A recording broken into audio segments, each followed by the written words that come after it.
الحمد لله وحده والصلاة والسلام على من لا نبي بعده أما بعد وقال الله سبحانه وتعالى يا بني أقيم الصلاة وأمر بالمعروف وانهى عن المنكر واصبر على ما أصابك إن ذلك من عزم الأمور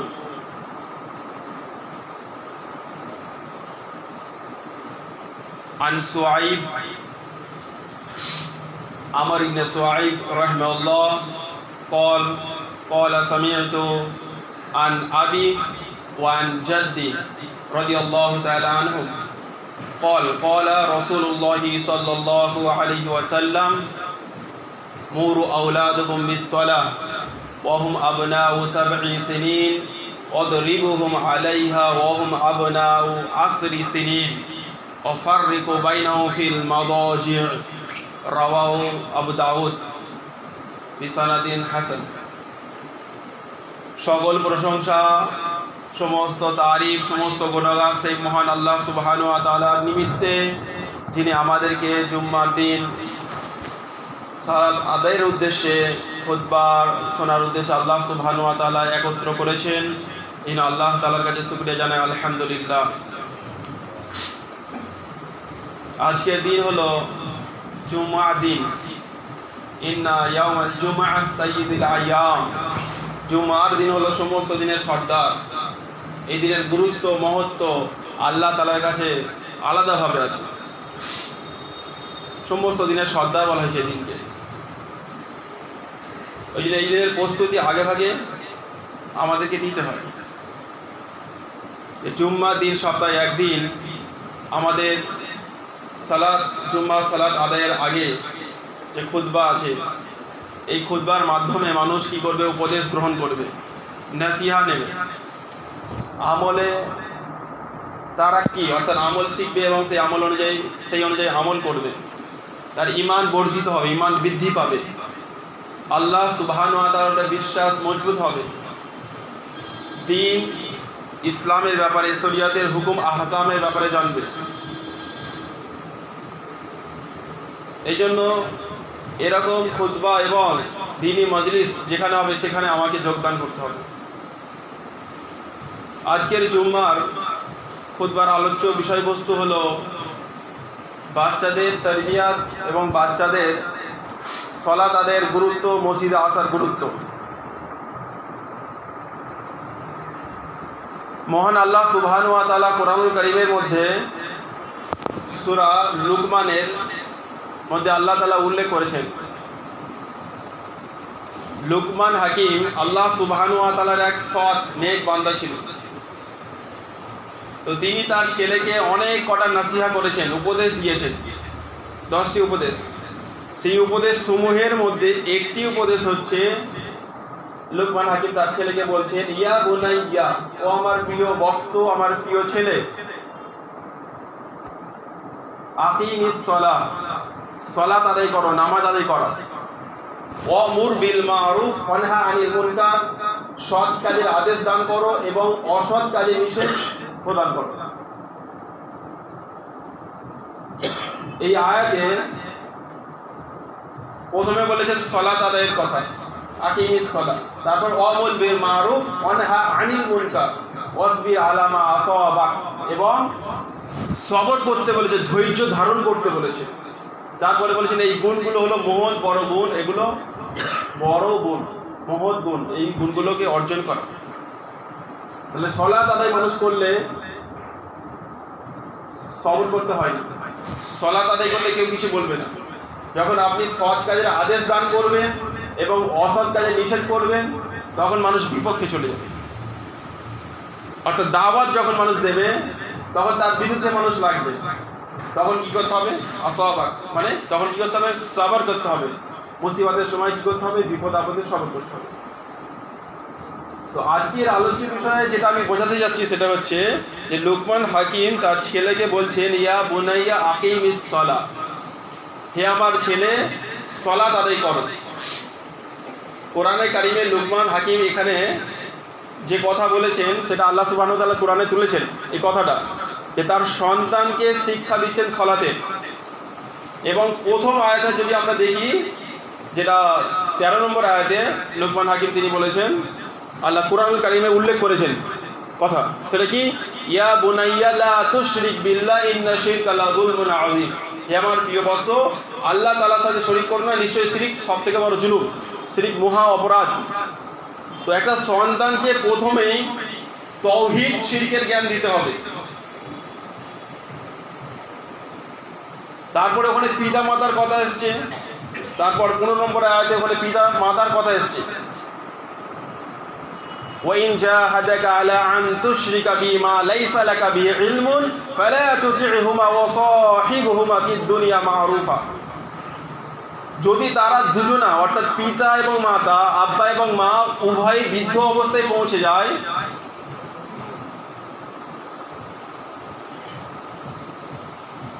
তাদের সাথে,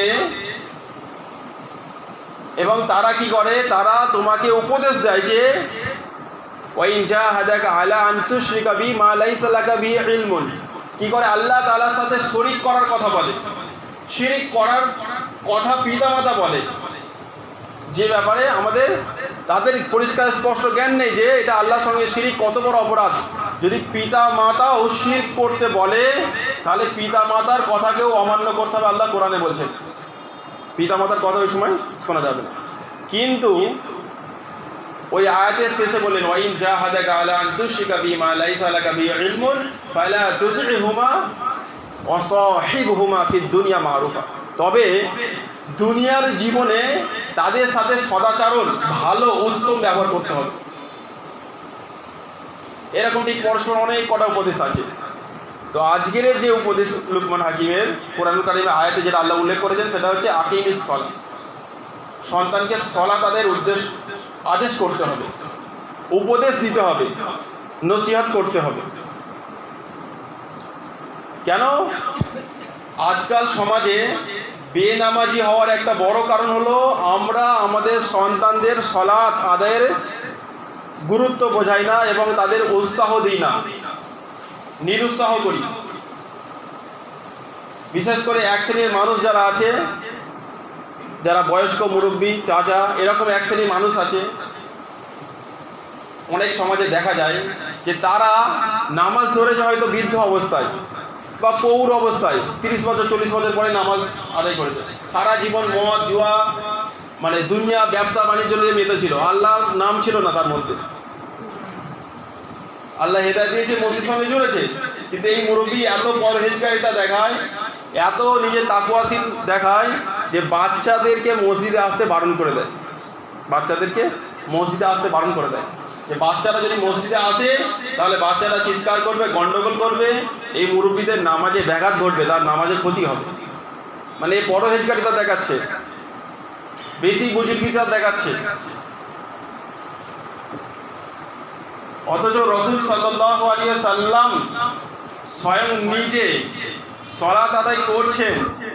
উমামা রাদিয়াল্লাহু তাআলা আনহা, জয়নাব রাদিয়াল্লাহু তাআলা আনহার মেয়ে উমামা, তাকে নিয়ে সালাত আদায় করছেন। হাদিস সহিহ বুখারী। তাকে নিয়ে সালাত আদায় করছেন, সালাতে দাঁড়ানো কিয়াম অবস্থায়। যখন রুকুতে গেলেন তাকে রেখে দিলেন, যখন সিজদায় গেলেন রয়েছেন, সিজদা থেকে উঠে পুনরায় তাকে আবার কোলে তুলে নিলেন। সালাত অবস্থায় যদি ছোট এমন বাচ্চা হয় যে ছেড়ে দিলে কোথাও চলে যেতে পারে, অবুঝ বাচ্চা, তাদেরকে কোলে করে নিয়ে সালাত আদায় করতে হবে। এটাই সুন্নাহ, কোলে করে সালাত আদায় করতে হবে। আর বাচ্চারা সাধারণত চিৎকার চেঁচামেচি করে, এটা বাচ্চাদের স্বভাব, এটা বাচ্চারা করবেই। তার মানে এই নয় যে বাচ্চারা চিৎকার চেঁচামেচি করবে বলে বাচ্চাদের মসজিদ থেকে বের করে দিতে হবে, বরং তাদেরকে বোঝাতে হবে যে এটা মসজিদ, আল্লাহ তাআলার ঘর, এখানে আল্লাহকে ভয় করো, ভয়ের কথা বলতে হবে এবং তাদেরকে বোঝাতে হবে। এবং তাদেরকে যদি আমরা এটা বলি যে একটা লজেন্স দেবো, একটা চকলেট দেবো, নিয়ে সঙ্গে আসতে হবে পকেটে, যে এটা বসো, তুমি চুপ করে থাকলে একটা চকলেট দেবো। এটা না করে আমরা কি করি, এক শ্রেণীর মুরব্বীরা তাদেরকে মসজিদ থেকে বের করে দিই।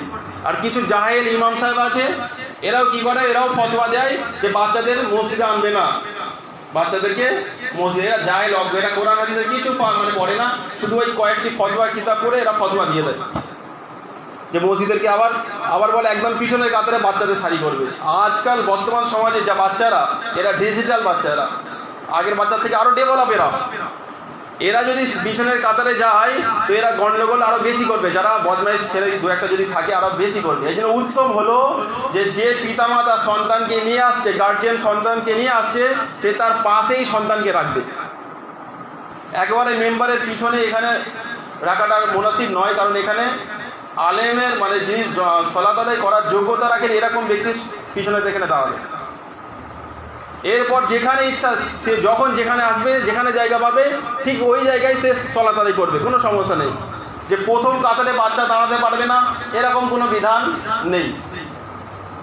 যে যেখানে আসবে আল্লাহর বান্দা সে সেখানে সালাত আদায় করবে। আল্লাহর বান্দা বান্দিদের মসজিদে আসতে নিষেধ করার কারো ক্ষমতা নেই। কে এসে গেছে? সে আল্লাহ সুবহানাহু ওয়া তাআলার ঘরে সে বারণ করবে? কে এসে গেছে? রাসূল সাল্লাল্লাহু আলাইহি ওয়াসাল্লাম একদিন এশার সালাত আদায় করাবেন, তো তিনি যখন এসে দেখলেন যে এত দেরি হয়ে গেছে যে মহিলারা আর বাচ্চারা ঘুমিয়ে পড়েছে মসজিদে, তারপর তিনি সালাত আদায় করলেন।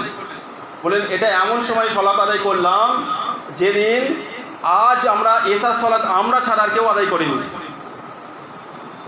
অর্থাৎ তারাই তখন ইসলামের মধ্যে ছিল, তারাই সালাত আদায় করেছে। তো মানে এই হাদিস থেকে বোঝাচ্ছে যে মহিলারা সালাত আদায় করে মসজিদে, মহিলা সালাত আদায় করছে রাসূল সাল্লাল্লাহু আলাইহি ওয়াসাল্লামের মসজিদে। মহিলার কাছে আছে সন্তান কাঁদছে। রাসূল সাল্লাল্লাহু আলাইহি ওয়াসাল্লাম নামাজ লম্বা করার নিয়ত ছিল, লম্বা করবে, দীর্ঘ করবে। তিনি মায়ের কান্না শুনে যাতে মা উদ্বিগ্ন হয়ে যাবে, মা পেরেশান হয়ে যাবে, মা বিরক্ত বোধ হয়ে যাবে, সেই জন্য এবং অন্যান্য মুসল্লি যারা তারাও বিরক্ত বোধ করবে, তিনি নামাজকে সংক্ষিপ্ত করলেন।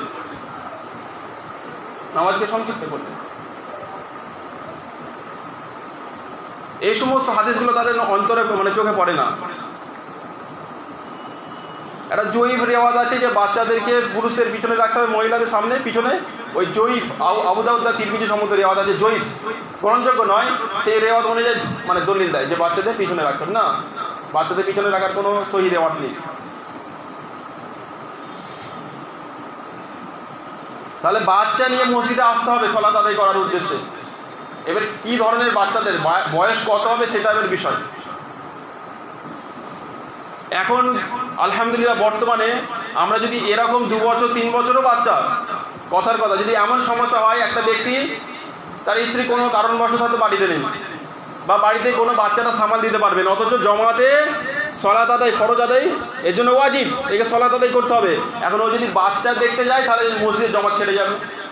তো ওই বাচ্চাকে যদি প্যাম্পাস কাপড় পরিয়ে আনে, যে পেশাবের আশঙ্কা হতে পারে, কিন্তু এখন এটা সমাধান হয়ে গেছে আলহামদুলিল্লাহ। এটা কোনো সমাধান আগে ছিল, আগে এরকম ছিল না ব্যবস্থা। তো তাকে যদি আমি প্যাম্পাস পরিয়ে নিয়ে আসি, পেশাব করলে কোনো সমস্যা নেই, মসজিদ নোংরা হবে না।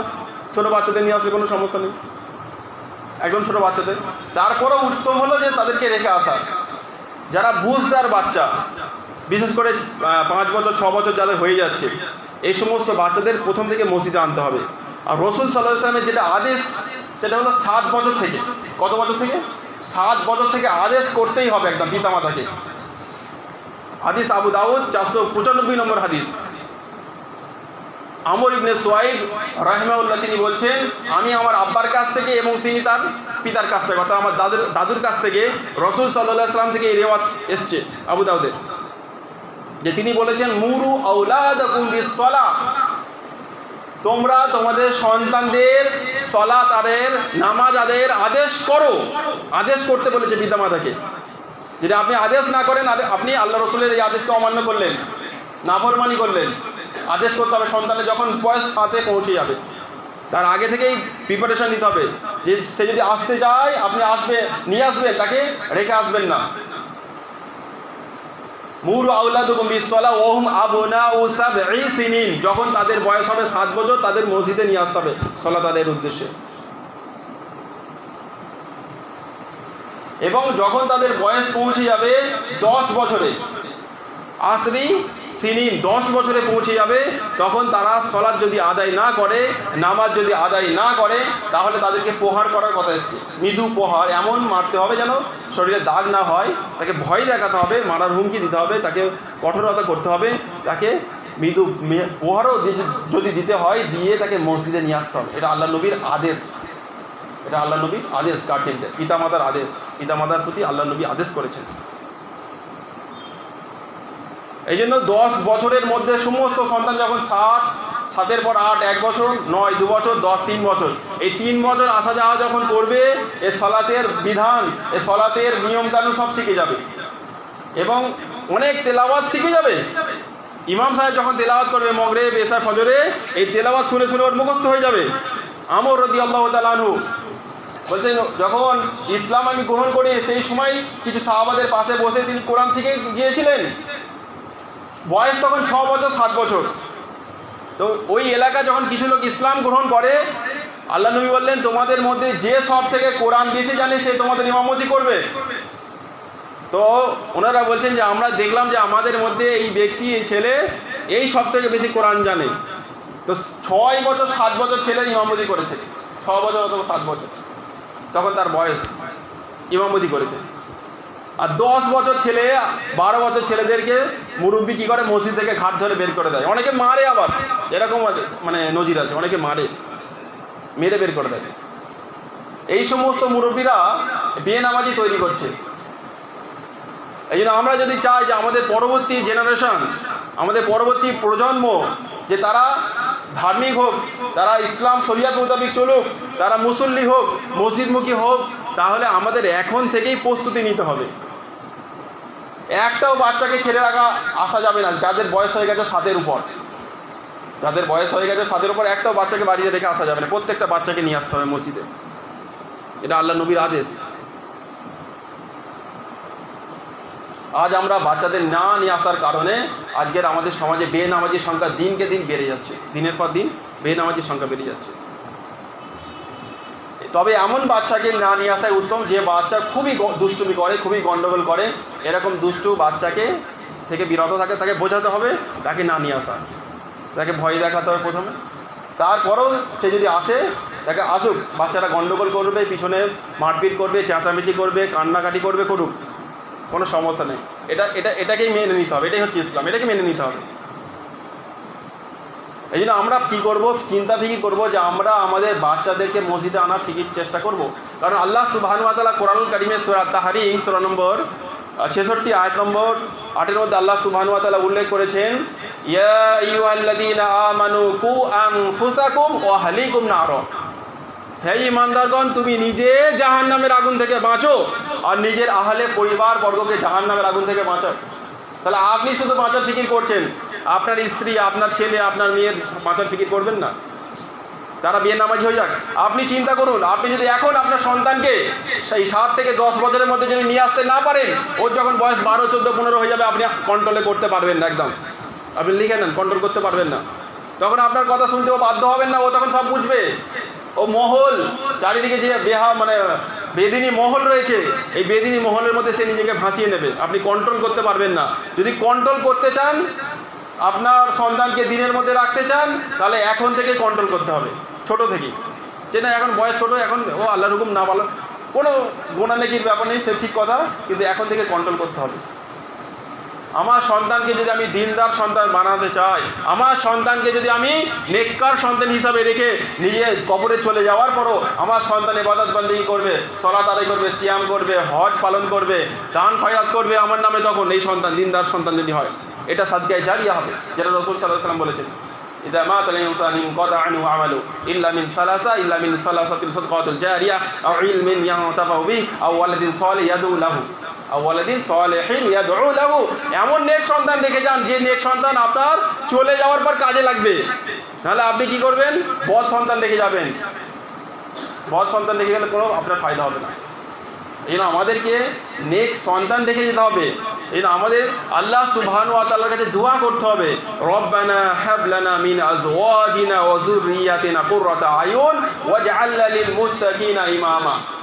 হে আল্লাহ সুবহানাহু ওয়া তাআলা, আমাদের এমন স্ত্রী দান করুন, এমন সন্তান দান করুন যারা আমাদের চোখকে শীতল করে দেবে, চোখকে ঠান্ডা করে দেবে। এরকম সন্তান আল্লাহর কাছে চাইতে হবে। রব্বি হাবলি মিনাস সলিহিন, হে আল্লাহ আমাকে নেক সন্তান দান করো। রব্বি হাবলি মিন লাদুনকা যুররিয়াতান তাইয়্যিবাতান ইন্নাকা সামিউদ দুআ। আল্লাহর কাছে পবিত্র সন্তান চাইতে হবে, উত্তম সন্তান চাইতে হবে, আল্লাহ দোয়া কবুল করবে। এটা সন্তানের জন্য কামনা করতে হবে, দোয়া করতে হবে। আপনি দোয়া করবেন, পিতামাতার দোয়া রদ হয় না। এই জন্য আমরা জিম্মাদার, আমরা প্রত্যেকেই জিম্মাদার। আমাকে আপনাকে জিজ্ঞাসা করা হবে কি আমাদের ময়দানে আমার পরিবারের ব্যাপারে। প্রথম কর্তাকে জিজ্ঞাসা করে তার পরিবারের ব্যাপারে। সহিহ বুখারীর হাদিস আছে, কুল্লুকুম রাঈন ওয়া কুল্লুকুম মাসউলুন আন রাইয়াতি। প্রত্যেকেই জিম্মাদার, তার জিম্মাদারি সম্পর্কে জিজ্ঞাসিত করা হবে। এই জন্য আমি আমার পরিবারের মধ্যে দিন দিয়েছি কিনা এই ব্যাপারে আপনাকে জিজ্ঞাসা করা হবে। শুধু নিজে নামাজ আদায় করে সালাত আদায় করে জান্নাত কামিয়ে নেওয়া এত সহজ নয়।